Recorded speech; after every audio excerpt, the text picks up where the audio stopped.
आज की इस चर्चा में हम एक बेहद धमाकेदार और प्रेरक संदेश का विश्लेषण करने वाले हैं। एक ऐसी डीप डाइव जो सफलता, पैसा और हमारी जिंदगी के मकसद को देखने का पूरा नजरिया ही बदल देगी। देखिए, अक्सर हमारे समाज में ना बड़ी कामयाबी या बेहिसाब पैसे की चाहत को लेकर एक अजीब सी झिझक होती है, एक गिल्ट सा होता है। लेकिन यहाँ हम उन धारणाओं को पूरी तरह से चुनौती देने वाले हैं। तो चलिए बिना किसी देरी के इस सफर की शुरुआत करते हैं। सबसे पहले समाज में फैले उस आम सोचे समझे नियम को देखते हैं, जहाँ पैसा, शोहरत और लग्जरी की चाहत को पता नहीं क्यों थोड़ा गलत या शर्मिंदगी का विषय माना जाता है। लेकिन शाहरुख खान की इस बात को जरा गौर से सुनिए। वो साफ कहते हैं कि आलीशान घर, अच्छी गाड़ी या किसी भी अच्छी भौतिक चीज की चाहत रखना बिल्कुल भी बुरा नहीं है। इन ख्वाबों को देखना और उन्हें पाने की हिम्मत रखना ही तो सफलता की पहली सीढ़ी है। अपने बड़े सपनों के लिए कभी भी दोषी या गिल्टी महसूस नहीं करना चाहिए। तो इसी बात से जुड़ा है हमारा पहला बड़ा पॉइंट, भौतिक सफलता यानी मटेरियल सक्सेस को दिल से अपनाना और अपने अंदर के उस गिल्ट को पूरी तरह से तोड़ देना। एक बिल्कुल प्रैक्टिकल नज़रिए से सोचिए, अगर कोई दिन में 8 घंटे जमकर मेहनत कर रहा है तो उसे उसका सही मुआवजा मिलना ही चाहिए ना। अगर काम लाजवाब है तो उसके लिए अवार्ड्स और रिकग्निशन मिलना चाहिए। एक अच्छी गाड़ी, एक खूबसूरत घर और अपने परिवार को बेहतरीन शिक्षा देने की आर्थिक क्षमता हासिल करना, ये सब एक मेहनती इंसान के हक हैं।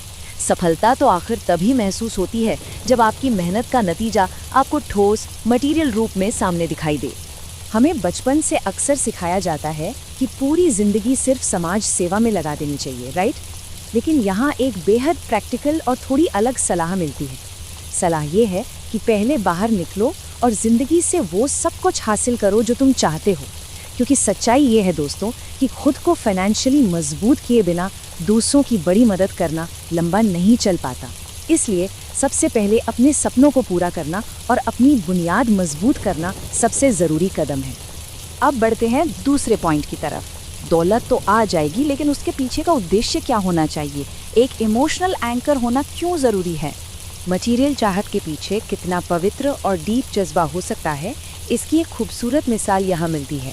सोचिए, एक नए कलाकार का एक बहुत बड़ा फिल्म फेयर अवार्ड जीतने का सपना था, पर सिर्फ अपनी ईगो या शोहरत के लिए नहीं, बल्कि अपनी स्वर्गीय माँ की याद को समर्पित करने के लिए। ऐसे जज्बाती और मानवीय मोटिव्स भौतिक सफलता की दौड़ को सिर्फ पैसे का लालच नहीं रहने देते, बल्कि उसे एक शुद्ध प्रेम का रूप दे देते हैं। यानी दौलत कमाने का मेन पॉइंट सिर्फ ऐशो आराम की जिंदगी जीना नहीं है, ये वो सबसे बड़ा हथियार है जिससे आप अपने परिवार को एक्टिवली सपोर्ट कर सकते हैं।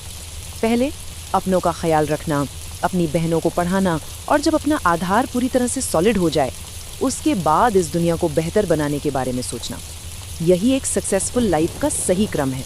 चलिए बात करते हैं एक ऐसे कॉन्सेप्ट की जो शुरू में सुनने में थोड़ा अजीब लग सकता है, सकारात्मक स्वार्थ यानी पॉजिटिव सेल्फिशनेस। अपनी एम्बिशन को एक नया रूप देना।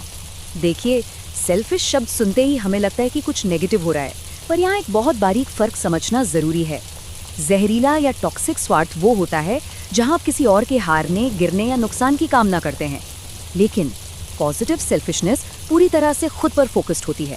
ध्यान सिर्फ इस बात पर हो कि मैं ग्रो कैसे करूं, दिमाग में एक ही धुन हो कि मुझे जीतना कैसे है, बिना किसी और का बुरा चाहे, सिर्फ अपनी तरक्की पर लेजर फोकस रखना।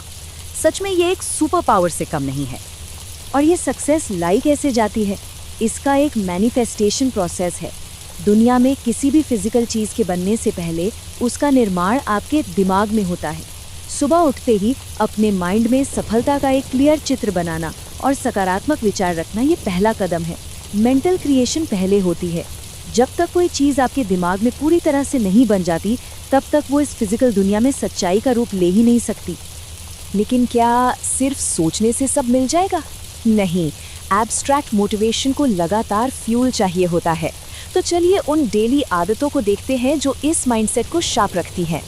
नंबर 3, आप सोच रहे होंगे कि ये 3 अचानक से कहाँ से आ गया। ये कोई आम नंबर नहीं है, ये उस लगन और जिद को दर्शाता है जो कांस्टेंट ग्रोथ के लिए चाहिए। ये वो एग्जैक्ट नंबर है जो बताता है कि एक ही दिन में एक साथ कितनी सेल्फ हेल्प और आत्मज्ञान की किताबें पढ़ी जाती हैं ताकि खुद को बेहतर बनाने का सिलसिला कभी न रुके।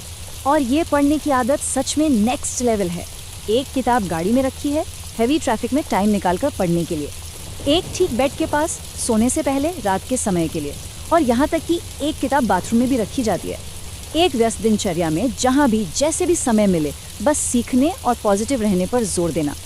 इस लेवल की कमिटमेंट दिखाती है कि आगे बढ़ने की भूख कभी शांत नहीं होनी चाहिए। अब हम इस विश्लेषण के आखिरी और शायद सबसे डीप हिस्से पर आ गए हैं, व्यक्तित्व और मानवता। हमारी इस सारी मेहनत का अंतिम लक्ष्य क्या है? जिंदगी में अपना एक अनोखा रास्ता चुनना कभी आसान नहीं होता।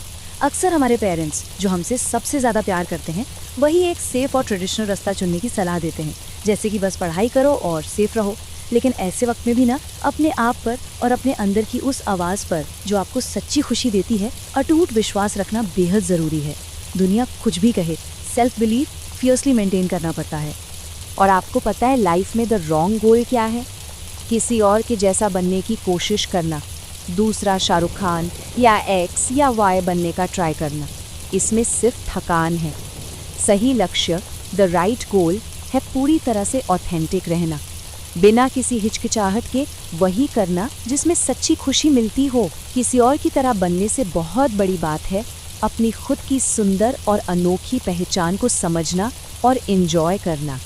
तो आखिर में ट्रू सक्सेस की ये डेफिनेशन सब कुछ रैप अप कर देती है। एक खूबसूरत सा बैलेंस, एक तरफ बिना किसी गिल्ट के अपने मटेरियल सपनों और पैसे को पाने की पूरी कोशिश करना, और दूसरी तरफ उस सक्सेस को पाते हुए अपनी ह्यूमैनिटी, अपनी मानवता को कस के पकड़े रखना।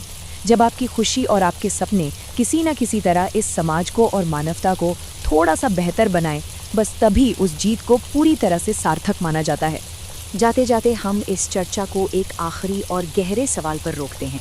सोचिए ज़रा, अगर बिना किसी गिल्ट या शर्म के वो सारी फिजिकल सफलता और दौलत आज हासिल हो जाए, तो आने वाले कल में मानवता को और ऊपर उठाने के लिए उस ताकत का इस्तेमाल कैसे किया जा सकता है?